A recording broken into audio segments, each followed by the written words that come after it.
Welcome back, everybody. This is our first class in JEE Mains previous year question series for chapter Kinetic Theory of Gases of class 11th. Before this video, in this series, we have made similar videos related to other chapters, and all of those videos can be found on our YouTube channel. Again, channel name of channel is Point Basics, and there is a dedicated playlist for JEE Mains previous year videos that can be found in our playlist section. We have also started similar series for NEET previous years, so you can go to our channel and find those videos also. And if you find these videos useful, then do like them, share them, and subscribe to our channel. It helps a lot when you share and subscribe. Also, if you want to support us financially, then you can scan any of these QR codes in front of your screen and donate us with whatever amount that is feasible with you. With this amount in future, we will be able to bring you better quality content and will be able to continue this series. So with this, let's start today's video, and let's start with question number 1. So initially, a gas of diatomic molecules is contained in a cylinder of volume V1 and pressure P1 and temperature 250 Kelvin. Assuming that 25% of the molecules get dissociated, causing a change in number of moles, the pressure of the resulting gas at temperature 2000 Kelvin when contained in volume 2V1 given by P2, तो हमें P2 और P1 का ratio यहाँ पे बताना है. So first of all यहाँ पे दो सिनेरियो हो रहे हैं. पहले तो जो आपके पास गैस है उसके अंदर कुछ डिसोसिएशन हो रहा है. कितना हो रहा है? 25% है जो डिसोसिएशन हो रहा है, जिसकी वजह से क्या होगा, जो नंबर ऑफ मोल्स चेंज हो जाएंगे. और उसके बाद फिर हमने कंडीशंस को भी चेंज कर दिया है, हमने टेम्परेचर को चेंज कर दिया है, वॉल्यूम को चेंज कर दिया है. तो हमें उस सिनेरियो में जो नया प्रेशर होगा उसकी वैल्यू को फाइंड आउट करना. So let's start. थोड़ा हम इसको थिक कर लेते हैं, thin sorry. Okay. Now initial condition क्या है हमारे पास कि प्रेशर P1 है, वॉल्यूम V1 है, और जो टेम्परेचर है वो है 250 केल्विन. और उसके बाद फिर हम जाएंगे 2V1 पे, P2 पे और 2000 केल्विन पे. और इस सिनेरियो में हमारा जो 25% मोलिक्यूल्स हैं वो डिसोसिएट हो जाते हैं. और बिकॉज ये डाई एटॉमिक है, सो जो हमारे पास गैस है वो डाई एटॉमिक है. मीन्स जो मोलिक्यूल है वो दो एटम से मिलके बना है, और जब ये डिसोसिएट होगा हमें this will give us two individual atoms. तो सपोज कीजिए अगर स्टार्टिंग में हमारे पास n मोल्स हैं, तो इसका कितना मोल्स डिसोसिएट होगा? 25/100%, यानी कि n/4 जो हमारे पास मोल्स हैं वो डिसोसिएट होंगे. और जब ये डिसोसिएट होंगे, हर जो हमारे पास डाई एटॉमिक है तो डिसोसिएट होकर दो एटम देता है, तो हम जो हमें नंबर ऑफ ये एटम्स या हमें एडिशनल एटम्स देंगे दैट विल बी 2n/4 और n/2. सो नाउ अब हमारे पास कितने मोल्स हो जाएंगे? इन n मोल में से 25% तो डिसोसिएट हुए थे, तो जो रिमेनिंग मोल्स हमारे पास रह जाते हैं यहाँ से 3n/4 मोल्स हमारे पास रहते हैं. और यहाँ से बिकॉज ये डिसोसिएट हो चुके हैं और अब इंडिविजुअल एटम ही मोल्स को कंप्राइज करेगा, तो यहाँ से हमारे पास n/2 मोल्स एडिशनल आ जाएंगे. So total number of moles है जो हमारे पास these will be 3n/4 plus n/2, और इसको आप लिख सकते हो 5n/4. तो जो न्यू नंबर ऑफ मोल्स हमारे पास यहाँ पे हो जाएंगे those will be 5n/4. Now अब जो हमारे पास नई कंडीशंस है वहाँ पे प्रेशर हमारे पास P2 है, वॉल्यूम ट्वाइस ऑफ V1 हो जाती है, और टेम्परेचर हो जाता है 2000 केल्विन. तो अब हमें यहाँ पे फाइंड आउट करना है कि P2 की वैल्यू क्या है. नाउ बिकॉज जो मोस्ट ऑफ द मोल्स है यहाँ पे वो ओल्ड वाले ही है, 3n/4 है, इसमें स्लाइट चेंज आया है जो n/2 ऐड हुआ है. तो हम यहाँ पे क्या अज्यूम करके चलेंगे कि जो मोलर मास है वो चेंज नहीं हुआ है, एल्स हमारे पास यहाँ पे कोई कंडीशन नहीं होगी जिसको हम कंपेयर कर पाए एक्चुअली मोलर मास भी चेंज होगा बिकॉज यहाँ पे जो आपके डाई एटम थे वो टूट कर हमारे पास सिंगुलर एटम में बन गए हैं। तो अब हमारे पास एटॉमिक मोलर मास होगा कुछ पार्ट का, but because most of the moles हमारे अभी भी ओरिजिनल वाले हैं, तो हम ये एज्यूम करके चल रहे हैं कि एज ए होल जो हमारा मोलर मास है वो चेंज नहीं हुआ है। सो दोनों के लिए हम कंडीशन लिख सकते हैं। आइडियल गैस इक्वेशन होगी जो फर्स्ट के लिए, फर्स्ट सिनेरियो में P1V1 इज इक्वल टू हमारे पास था N number of moles into R is gas constant into T हमारे पास जो टेम्परेचर था दैट इज 250 केल्विन। नाउ जो हमारे पास सेकंड होगा, सेकंड से हम लिख सकते हैं that P1 P2 into volume है 2V1 इंटू अब जो नंबर ऑफ मोल्स हो गए those are 5N/4 into R, और अब हमारा टेम्परेचर है यहाँ पे 2000। तो जस्ट अब हम क्या कर सकते हैं, दोनों को डिवाइड कर सकते हैं इक्वेशंस को। So P2 2V1 divide by P1V1 is equal to 5NR into 2000 divide 4 into NR into 250। So NR से NR कैंसिल हो जाएगा, ये यहाँ पे 500 पे कैंसिल आउट होगा और ये इसको 2 पे कैंसिल कर देगा। सो यहाँ से V1 से V1 कैंसिल हो जाएगा, तो 2P2/P1 इक्वल टू हो जाएगा 5 इंटू 2 10, और ये इसको 5 पे कैंसिल कर देगा और हमारे पास P2/P1 की वैल्यू आ जाती है 5। और यहाँ पे हमने एक अजम्पशन ली है कि जो नंबर ऑफ, बिकॉज नॉर्मली आप ऐसे 2 नंबर ऑफ मोल्स को एक साथ ऐड नहीं कर सकते, तो हमने ये अजम्पशन लिया कि मोलर मास चेंज नहीं हुआ, दैट्स वाई हम पूरे जो मोल मासेस हैं उनको नॉर्मली नंबर ऑफ मोल्स को यूज कर सकते हैं। आगे बढ़ते हैं नेक्स्ट क्वेश्चन की तरफ।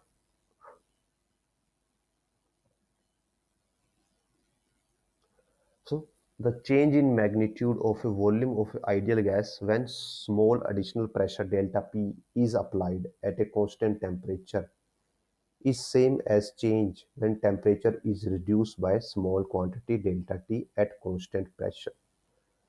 So first हमारे पास है constant temperature है, और उसके बाद जब हम सेकंड चेंज कर रहे हैं तो उसमें हमारे पास क्या है, constant pressure है।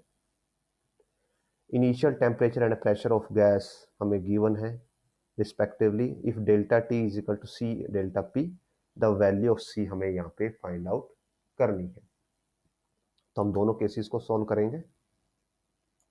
तो हम यहाँ पे वॉल्यूम के अंदर चेंज कर रहे हैं और कांस्टेंट क्या है, टेम्परेचर कांस्टेंट है। So case 1 ideal gas equation लिखते हैं PV is equal to NRT, और यहाँ पे कांस्टेंट टेम्परेचर है यानी कि टी कांस्टेंट है।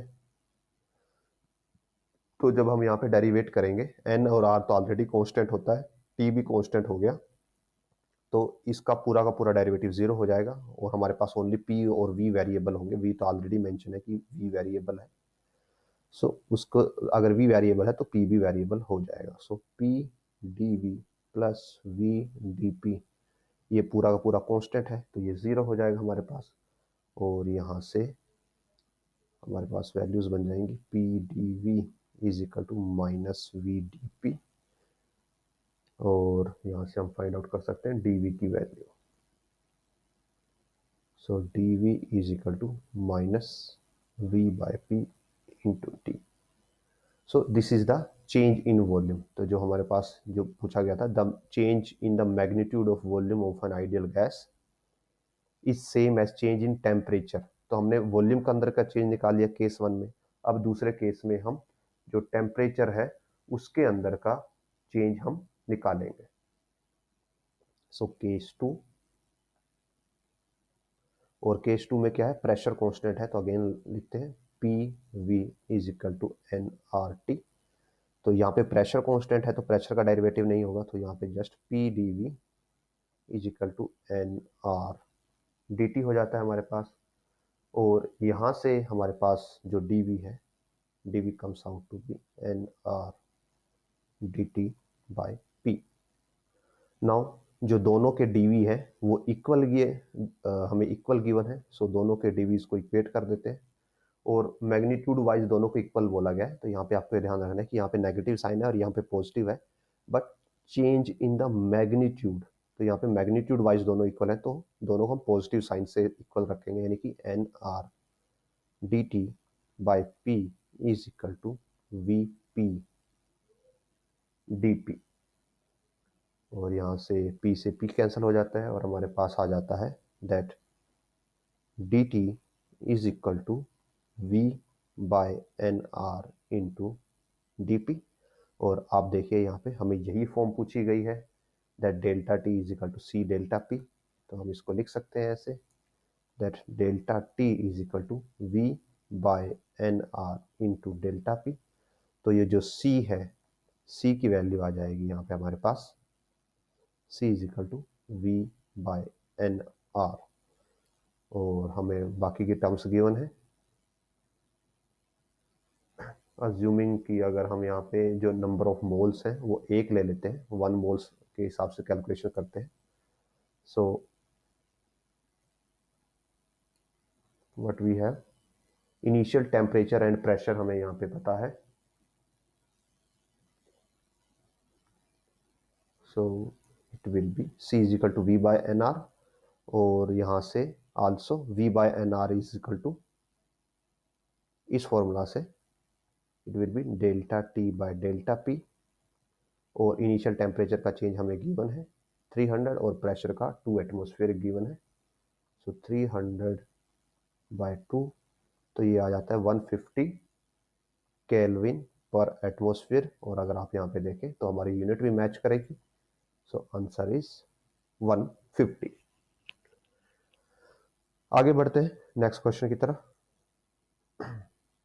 The number density of molecules of a gas depends upon distance r from the origin as n node e minus alpha r raised to power 4, then the total number of molecules हमें यहाँ पे बताने हैं।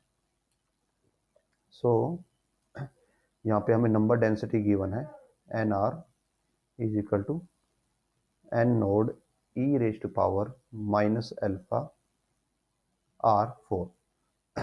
जो number density होती है, normally जो number density होती है that is number of molecules by volume होती है, this is known as number density. तो अब हमें यहाँ पे total number of molecules find out करने हैं। तो हम क्या करेंगे, एक स्फेयर लेंगे, सपोज कीजिए ये स्फेयर है जिसके अंदर एक्चुअल नंबर ऑफ मॉलिक्यूल्स हैं, उसके अंदर एक स्मॉल सा एलिमेंट कंसीडर करेंगे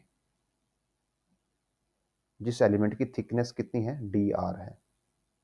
सो जो ये थिकनेस है आपके पास, दिस इज डी आर, और इसका सेंटर से डिस्टेंस हमारे पास आर हो जाएगा। तो इस स्मॉल जो हमारे पास जो हमने कंसीडर किया है, स्मॉल एलिमेंट कंसीडर किया है, इस स्मॉल एलिमेंट की वॉल्यूम हो जाती है dv is equal to 4 pi R square into D R. और अगर आपको ये नहीं पता कि ये कैसे आती है, तो वॉल्यूम के लिए आप नॉर्मल फॉर्मूला लिख सकते हो, this is 4/3 pi R cube होता है एक स्फेयर की वॉल्यूम, और इसका पार्शियल डेरिवेटिव कर सकते हैं आप, तो it will be dv 4/3 pi R square, R cube का derivative 3 R square D R, और ये कैंसल आउट होकर आपके पास आ जाएगा 4 pi R square D R. That's how you can get this. तो हमारे पास dv आ गया। तो जो नंबर ऑफ मॉलिक्यूल्स यानी जिनको हम dn बोल सकते हैं, it will be number density जो कि अल्फा r4 है into dv that will be 4 pi R square D R, और इंटीग्रल हो जाएगा 0 टू कैप जो हमारी एक्चुअल रेडियस होगी जिसको हम 0 टू r बोल देते हैं या कैपिटल R हम बोल सकते हैं। सो यहाँ पे n नोड कांस्टेंट है, 4 पाई कांस्टेंट है, तो this will be 4 pi n naught 0 to r e, ये r स्क्वायर हम पहले लिखेंगे, e minus alpha r4 D R. And जब आप ये इस इंटीग्रल को सॉल्व करोगे इंटीग्रल बाय पार्ट्स यूज करके, तो आप ये पाओगे कि यहाँ पे जो एक टर्म हमारे पास आती है, अगर आप देखो आंसर में, तो आंसर में हमारे पास proportional to N naught already है। तो यहाँ पे देखिए जो अंडर रूट एन नोड है, तो ये तो आंसर पॉसिबल नहीं होगा, बिकॉज जो हमें प्रोपोर्शनलिटी फाइंड आउट करनी है तो प्रोपोर्शनल टू एन नोड होगा। और साथ में जो अल्फा है, यहाँ पे अल्फा की हमारे पास पावर आती है, दैट इज -3/4। और यहाँ से स्टार्टिंग में एन नोड आता है। सो जो ऑप्शन ए है आपका, जो प्रोपोर्शनलिटी है, proportionality N naught alpha raise to power -3/4 हो जाती है। So this is the right answer. आगे बढ़ते हैं नेक्स्ट क्वेश्चन की तरफ। A vertical closed cylinder is separated into two parts by a frictionless piston of mass m and negligible thickness. The piston is free to move along a length of a cylinder. The length of the cylinder above the piston is L1 and below the piston is L2, such that L1 is greater than L2. Each part of the cylinder contains n moles of an ideal gas at equal temperatures if the piston is stationary and its mass is m. Will be given by, तो हमें यहाँ पे piston का मास के बारे में बताना है कि पिस्टन का मास के लिए हमारे पास फॉर्मूला क्या होगा। सो फर्स्ट ऑफ ऑल हम एक वर्टिकल सिलेंडर ड्रॉ कर लेते हैं।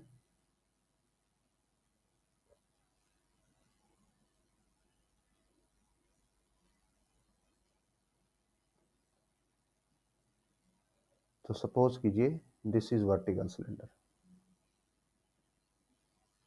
नाउ इस सिलेंडर के अंदर हमारे पास बीच में एक पिस्टन लगा हुआ है।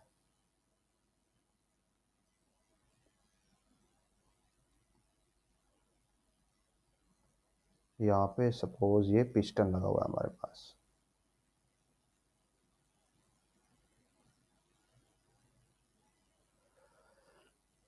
अबव की लेंथ L1 है और बिलो की लेंथ L2 है।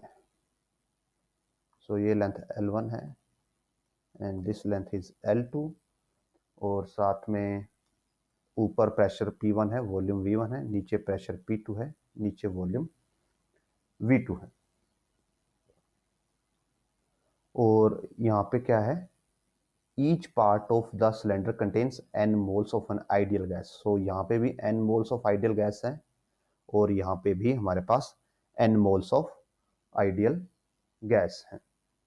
तो अगर आइडियल गैस है तो आइडियल गैस इक्वेशन फॉलो होगी।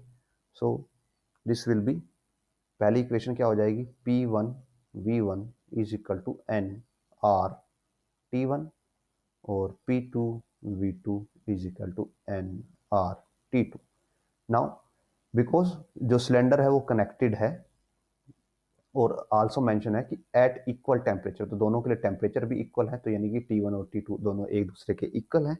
और आल्सो जो वॉल्यूम्स हैं, वॉल्यूम्स को हम किस फॉर्म में लिख सकते हैं, एरिया इंटू लेंथ फॉर्म में लिख सकते हैं। तो दोनों के लिए वॉल्यूम हो जाएंगी P1, सिलेंडर के लिए एरिया कांस्टेंट है तो area into length L1 is equal to NRT। Also P2 area length 2 is equal to NRT। Now because जो पिस्टन है, पिस्टन के पास अगर मास m है तो वो मास mg नीचे की तरफ एक्ट करेगा और वो नीचे की जब तरफ एक्ट करेगा तो वो जो गैस है, नीचे वाली गैस है, इसको कंप्रेस करेगा। जब नीचे वाली गैस कंप्रेस होगी तो इसका प्रेशर इंक्रीज होगा और ये वापस ऊपर की तरफ फोर्स लगाएगी। और ऊपर की तरफ फोर्स कितना लगाएगी, पहले तो हमें यहाँ पे प्रेशर डिफरेंस कैलकुलेट करना होगा, बिकॉज जो फोर्स होता है that is delta P by A, pressure का difference by area, sorry pressure is, actually हमने थोड़ा सा रिवर्स लिख दिया कि pressure is force by area होता है हमारे पास। और यहाँ पे बिकॉज दो प्रेशर हैं तो हम चेंज इन प्रेशर लेंगे और यहाँ से फोर्स आ जाएगा जो प्रेशर का चेंज है इनटू एरिया। और ये फोर्स किसके इक्वल होना चाहिए, बैलेंसिंग के लिए mg के इक्वल होना चाहिए कि गैस जो ऊपर की तरफ फोर्स लगा रही है वो डाउनवर्ड फोर्स mg के इक्वल होना चाहिए। तो पहले हम क्या करेंगे, P1 P2 की वैल्यू फाइंड आउट करेंगे और उनका डिफरेंस लेके उसको एरिया से मल्टीप्लाई करेंगे। सो P1 will be NRT by AL1, P2 will be NRT by AL2 और जो डेल्टा P हो जाएगा that will be P2 minus P1, इन दोनों का difference nRT by A common रहेगा and this will be P2 is higher, so 1 by L2 minus 1 by L1। तो हमारे पास डेल्टा P आ गया और फोर्स हो जाएगा एरिया इंटू डेल्टा P, तो एरिया से मल्टीप्लाई करेंगे, एरिया कैंसिल हो जाएगा, this will be nRT 1 by L2 minus 1 by L1। और जो ये फोर्स है ये किसके इक्वल होना चाहिए, ये mg के इक्वल होना चाहिए। So nRT 1 by L1 minus L2 L1 should be equal to mg, और यहाँ से अगर हम m की वैल्यू कैलकुलेट करें तो g इधर आ जाएगा nR2 बाय g, और इनमें एलसीएम ले लेते हैं तो this will B L1 L2, और यहाँ पे L1 माइनस L2 होगा और यहाँ पे आ जाएगा m। सो जो ऑप्शन डी है that will be the right answer. आगे बढ़ते हैं। Temperature of an open room of volume 30 metre cube increases from 17 to 27 degree Celsius due to sunshine. तो टेम्परेचर में इंक्रीज हो गया, एटमॉस्फेरिक प्रेशर इतना है, और बिकॉज ओपन रूम है तो एटमॉस्फेरिक प्रेशर में कोई चेंज नहीं आना चाहिए। If Ni and Nf the number of molecules of the room before and after heating, तो हमें यहाँ पे change in number of moles यहाँ पे हमें बताना है। So again start करते हैं हम using ideal gas equation, that is PV is equal to nRT होता है, और बिकॉज हमें यहाँ पे Ni और Ni का डिफरेंस बताना है तो जो हम नंबर ऑफ मोल्स के लिए फॉर्मूला बना लेते हैं, that number of moles is equal to PV by RT। यहाँ पे प्रेशर कांस्टेंट है बिकॉज ओपन रूम है, R की वैल्यू कांस्टेंट रहेगी, और जो रूम की वॉल्यूम है रूम की वॉल्यूम भी कांस्टेंट रहेगी। व्हाई? बिकॉज हमने जो रूम का एरिया है वो इंक्रीज नहीं किया है, ओनली रूम का हमने टेम्परेचर इंक्रीज किया है। So NF minus N initial, यहाँ पे कांस्टेंट क्या है, प्रेशर कांस्टेंट है, वॉल्यूम कांस्टेंट है, R कांस्टेंट है, so it will be PV by R, तो हम एज इट इज कॉमन ले लेंगे, it will be 1 by T final minus 1 by T initial. Pressure की वैल्यू हमें पता है एटमॉस्फेरिक प्रेशर के इक्वल है 10⁵, वॉल्यूम 30 मीटर क्यूब है, गैस कांस्टेंट 8.31 होगा, और टेम्परेचर फाइनल टेम्परेचर 27 है यानी कि 300 केल्विन है, और इनिशियल 17 था यानी कि 290 केल्विन था। दोनों को सॉल्व करेंगे तो हमारे पास जो आंसर आएगा इट विल बी 4149। तो ये हमारे पास क्या आ गया, डेल्टा N, और ये हमारे पास क्या है, change in number of moles, change in number of moles, और हमें आंसर में पूछा गया है Ni NF are the number of molecules, यहाँ पे नंबर ऑफ मोलिक्यूल्स की फॉर्म में पूछा गया है, तो हमारे पास इतने मोल्स का चेंज हुआ है। अगर इससे हमें मोलिक्यूल्स बनाने हैं तो हम क्या कर देते हैं, इसको एवोगैड्रो नंबर से मल्टीप्लाई कर देते हैं, और हमारे पास आ जाएगा, और ये नेगेटिव आएगा एक्चुअली, इंटू 23, और जब इसको सोल्व करते हैं तो हमारे पास आता है नेगेटिव 2.5 इंटू 10⁻25, जो कि ऑप्शन बी के साथ मैच करेगा। आगे बढ़ते हैं नेक्स्ट क्वेश्चन की तरफ। ओके, तो यहाँ पे हमारे दो ऑप्शंस कट हो गए, बट होपफुली ग्राफ्स अवेलेबल हैं हमारे पास। ओके, सो पीवी डायग्राम हमें गिवन है यहाँ पे, और टाइप ऑफ कर्व भी गिवन है। देखिए यहाँ पे गिवन है that P is equal to constant by V, और यहाँ से आप इजीली बता सकते हैं that PV is equal to constant है, और नॉर्मल गैस इक्वेशन में PV is equal to nRT होता है, और PV कांस्टेंट है तो nRT भी कांस्टेंट है, यानी कि टेम्परेचर इज कांस्टेंट। तो टेम्परेचर हमारे पास कांस्टेंट है। तो अगर टेम्परेचर कांस्टेंट है तो जो हमारा टेम्परेचर एक्सिस है उस पर हमें स्ट्रेट लाइन मिलेगी टेम्परेचर एक्सिस के परपेंडिकुलर। यहाँ पे टेम्परेचर इंक्रीज हो रहा है तो ये ग्राफ पॉसिबल नहीं है। यहाँ पे टेम्परेचर भी चेंज हो रहा है तो ये पॉसिबल नहीं है। इन दो ग्राफ्स में यहाँ पे नीचे ऐसे, लेट मी ड्रॉ, ये कट हो गया है, तो यहाँ पे नीचे ऐसे प्रेशर होगा और यहाँ पे भी नीचे ऐसे प्रेशर होगा। तो यहाँ पे दोनों पे टेम्परेचर कांस्टेंट है, बट यहाँ पे हमें पोजीशन फाइंड आउट करनी है कि पॉइंट टू पहले आएगा या पॉइंट वन हमारे पास पहले आएगा।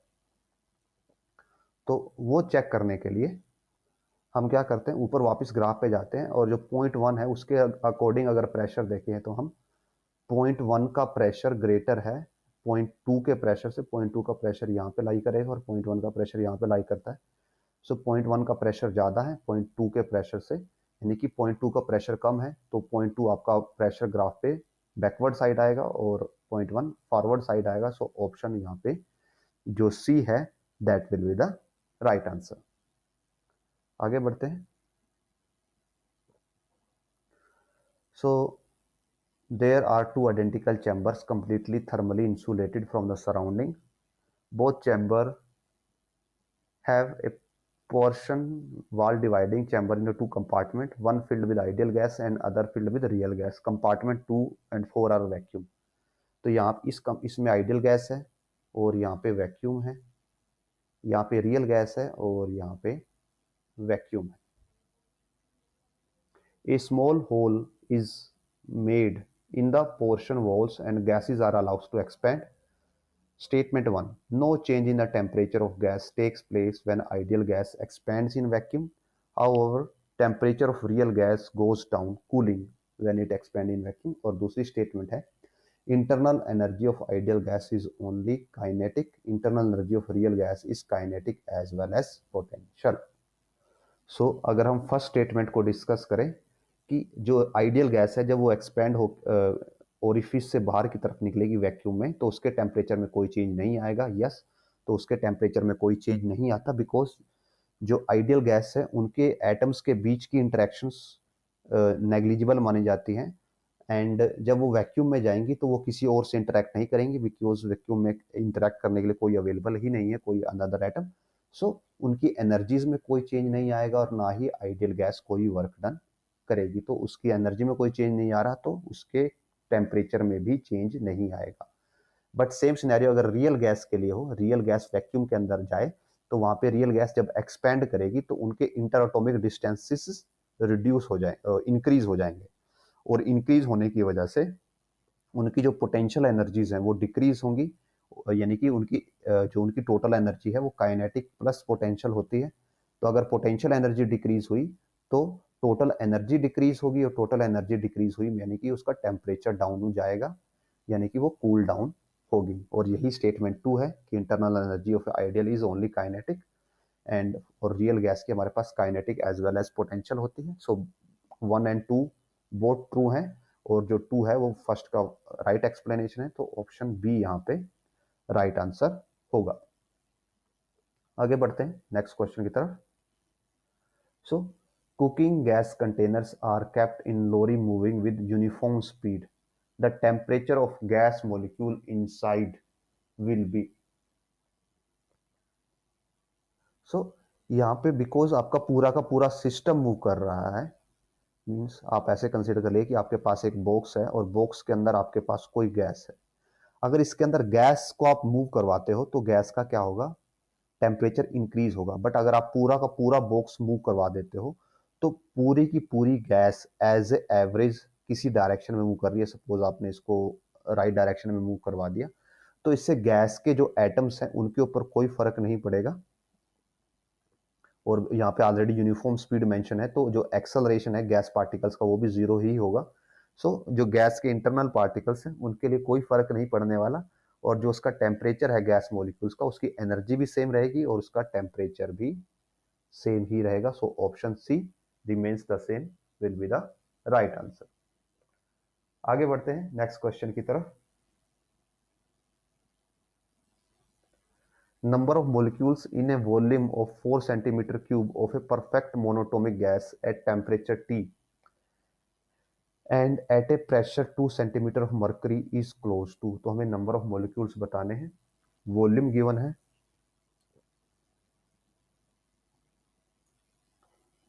Volume is 4 centimetre cube means 4 into 10⁻⁻6 metre cube. Temperature हमें पता नहीं, प्रेशर हमें पता है 2 सेंटीमीटर ऑफ क्या है, मरकरी और Hg है, तो इसको हम कन्वर्ट कर लेंगे, दैट विल बी 2/100। ये हाइट हो गई। प्रेशर के लिए आपको लिक्विड से फॉर्मूला याद होगा, that pressure is equal to H rho G होता है। सो प्रेशर ये हाइट हो गई।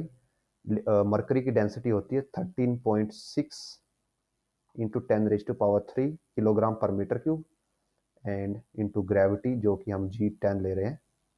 सो दिस विल बी द, ये हमारे पास 10 हो गया। और जब इनको सॉल्व करते हैं हम, तो ये 10⁻⁴ है और ये 2 है, तो ये हमें गिवन मिलेगा 227 इंटू 10⁻² न्यूटन पर मीटर स्क्वायर। ये हमारे पास प्रेशर हो जाता है। नाउ बिकॉज हम यहाँ पे जब भी कोई क्वेश्चन कर रहे होंगे तो हम आइडियल गैस लेके ही क्वेश्चन करते हैं, और यहाँ पे हमारे पास मोनोटोमिक गैस है। तो मोनोटोमिक गैस होती है, जो मोनोटोमिक गैस के पास जो डिग्री ऑफ फ्रीडम होते हैं वो 3 होते हैं, और जो इसकी इंटरनल एनर्जी हो जाएगी मोनोटोमिक गैस की, that will B degree of freedom into R/2। So 3/2 of R। ये किसके लिए हो जाती है, ये 1 मोल के लिए हो जाती है। और बिकॉज यहाँ पे हम मोलिक्यूल्स के लिए बात कर रहे हैं, तो अगर मोलिक्यूल की फॉर्म में हम इसको लिखने लगे, देन बिकॉज यहाँ पे नंबर ऑफ मोलिक्यूल्स की बात हो रही है, तो हम बाद में उसको नंबर ऑफ मोलिक्यूल्स में कन्वर्ट कर लेंगे, और ये 3/2 RT होता है। और ये हम यहाँ पे क्यों यूज कर रहे हैं, ये रैंडमली कहाँ से आया, बिकॉज यहाँ पे हिंट्स के अंदर मेंशन है mean kinetic energy at temperature T, हमें यहाँ पे मेंशन है 4 इंटू 10⁻⁻14 अर्ग्स, तो हम इस वैल्यू का यहाँ पे यूज करेंगे। सो मोनोटोमिक गैस है, 3 डिग्री ऑफ फ्रीडम होती है, उसके लिए इंटरनल एनर्जी की वैल्यू हो जाएगी 3/2 RT। और जो आइडियल गैस है, आइडियल गैस के लिए जो काइनेटिक एनर्जी है उसकी, वो इंटरनल एनर्जी से ही आती है। तो अगर आपको काइनेटिक एनर्जी गिवन है, मीन्स उसके लिए आपको इंटरनल एनर्जी की वैल्यू ही गिवन है, और ये वैल्यू हमें गिवन है 4 इंटू 10⁻⁻14 अर्ग्स में गिवन है। तो बिकॉज हम ऑलरेडी SI में कर चुके हैं चीज़ों को कन्वर्ट, तो हम इसको भी SI में कन्वर्ट कर देंगे। वी नो दैट जो हमारे पास 1 जूल होती है, इट इज 10⁻7 अर्ग्स। तो यहाँ से जो 1 अर्ग हो जाएगा, it will be 10⁻⁻7 joule। तो this will be equal to 4 into 10⁻⁻21 joules is equal to 3/2 RT। और यहाँ से RT की वैल्यू हमारे पास आ जाती है, it comes out to be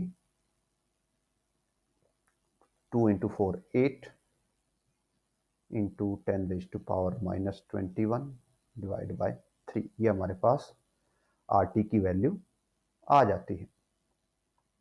now इस वैल्यू को हम फर्दर यूज करते हैं आगे किस इक्वेशन में, that PV is equal to nRT। और PV की वैल्यू हमें ऑलरेडी कैलकुलेटेड है, सो यहाँ से N की वैल्यू आ जाएगी PV by RT। So N will be, pressure की वैल्यू है हमारे पास 27.2 इंटू 10⁻², वॉल्यूम इज 4 इंटू 10⁻⁻6 और डिवाइड बाय RT की वैल्यू है 8 इंटू 10⁻⁻21, और जो 3 है वो ऊपर चला जाएगा। Now 27 into 0.2 into 4 into 3 divide by 8 जब हम करते हैं तो ये हमें देता है 40.8 मल्टीप्लाई 10⁻⁻4, और ये ऊपर आके हो जाएगा +21। सो 40.8 इंटू 10⁻⁻ हमारे पास आ जाता है 17, और इसको लिख सकते हैं 408 इंटू 10⁻18। और अब अगर हम कंपेयर करते हैं यहाँ पे, तो जो हमारा आंसर है वो ऑप्शन ए के साथ मैच करता है। नेक्स्ट क्वेश्चन के लिए बढ़ते हैं आगे।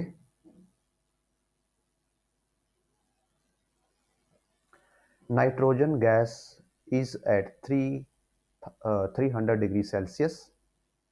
The temperature in Kelvin at which its RMS speed of H2 molecule would be equal to RMS speed of the nitrogen gas। तो हमें यहाँ पे टेम्परेचर बताना है कि जिस टेम्परेचर पे RMS स्पीड किसकी, नाइट्रोजन की, जो कि 300 पे है, H2 के लिए सेम स्पीड किस पर्टिकुलर टेम्परेचर पे हमारे पास होगी। सो जो VRMS होता है उसके लिए फॉर्मूला होता है, अगर हम मोल्स की फॉर्म में बात करें तो 3RT/m, where m is the molar mass. तो अगर हम कंपेयर करते हैं, हम first of all 300 degree Celsius पे नाइट्रोजन के लिए लिखते हैं। नाइट्रोजन के लिए हो जाएगी 3 इंटू R। जो टेम्परेचर है वो 300 डिग्री सेल्सियस है, तो इसको हमें किस में कन्वर्ट करना पड़ेगा, केल्विन में कन्वर्ट करना पड़ेगा। तो अभी हम इसको एज इट इज रखते हैं। सो T ऑफ इसको हम बोल देते हैं nitrogen, divided by mass of, molar mass of nitrogen, और ये इक्वल होना चाहिए 3R टेम्परेचर फॉर हाइड्रोजन, कि किस पर्टिकुलर टेम्परेचर पे सेम स्पीड मिलेगी, divide by molar mass of hydrogen. तो दोनों साइड का स्क्वायर करेंगे, 3R से 3R कैंसिल करेंगे, तो हमारे पास बेसिक फॉर्मूला बच जाता है, that TN2/MN2 is equal to TH2/MH2। तो यहाँ से जो TH2 आएगा हमारे पास, it will comes out to be MH2, molar mass of hydrogen by molar mass of nitrogen into temperature of nitrogen।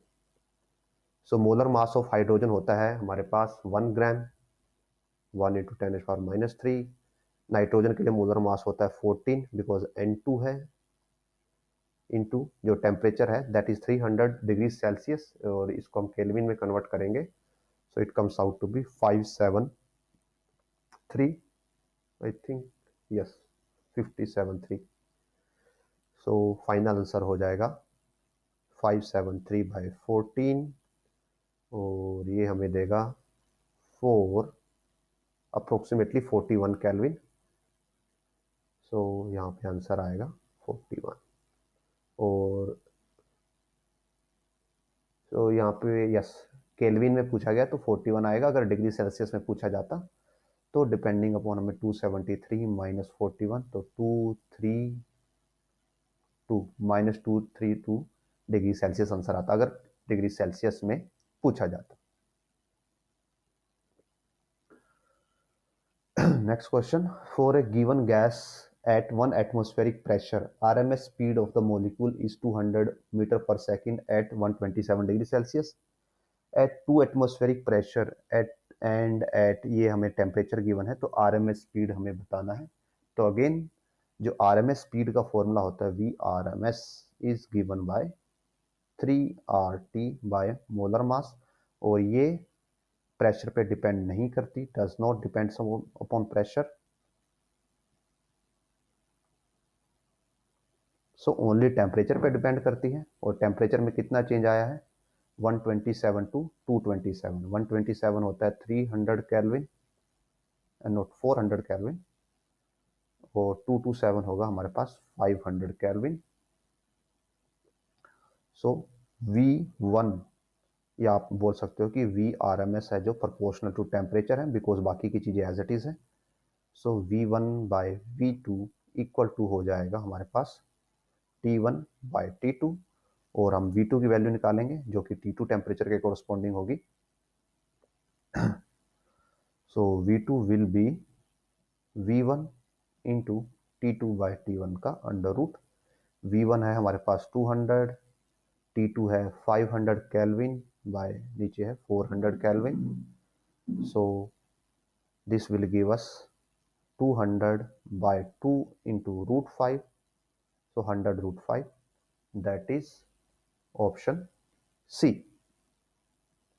और जो √5 होता है वो ग्रेटर देन 2 होता है, तो यहाँ पे स्पीड डिक्रीज नहीं हुई है, एक्चुअली इंक्रीज हुई है। नेक्स्ट क्वेश्चन की तरफ बढ़ते हैं। If 10⁻22 gas molecules each of mass, हमें मास भी गिवन है already, collide with a surface perpendicular to it elastically per second over a area, area given है और स्पीड गिवन है, the pressure exerted by the gas molecules is the order of, तो हमें यहाँ पे जो गैस मॉलिक्यूल्स ने pressure लगाया है उसका ऑर्डर हमें यहाँ पे बताना है। बिकॉज जो हमारा यहाँ पे कोलिजन है वो इलास्टिक है, इलास्टिक कोलिजन हो रहा है, दैट्स वाई जब मॉलिक्यूल स्ट्राइक करेगा v वेलोसिटी के साथ तो वापस भी v वेलोसिटी के साथ ही आएगा। और जब भी हमें यहाँ पे प्रेशर निकालना है तो प्रेशर क्या होगा, फोर्स बाय एरिया, और जो फोर्स है, फोर्स हम ये कैसे निकाल सकते हैं, यहाँ पे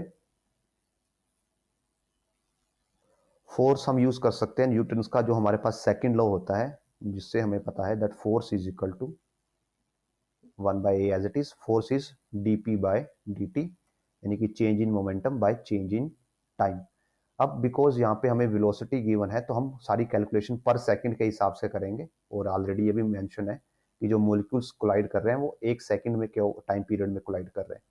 now coming to change in momentum, तो जब आपका पार्टिकल स्ट्राइक करता है तो उसका मोमेंटम था mv इन, सपोज कीजिए ये x डायरेक्शन है, सो mv आई था, और जब स्ट्राइक करके वापस आता है तो वेलोसिटी की डायरेक्शन अपोजिट हो जाती है, तो फाइनल मोमेंटम हो जाता है -mvi। तो जो चेंज इन मोमेंटम होगा final minus initial, that will B -2mvi।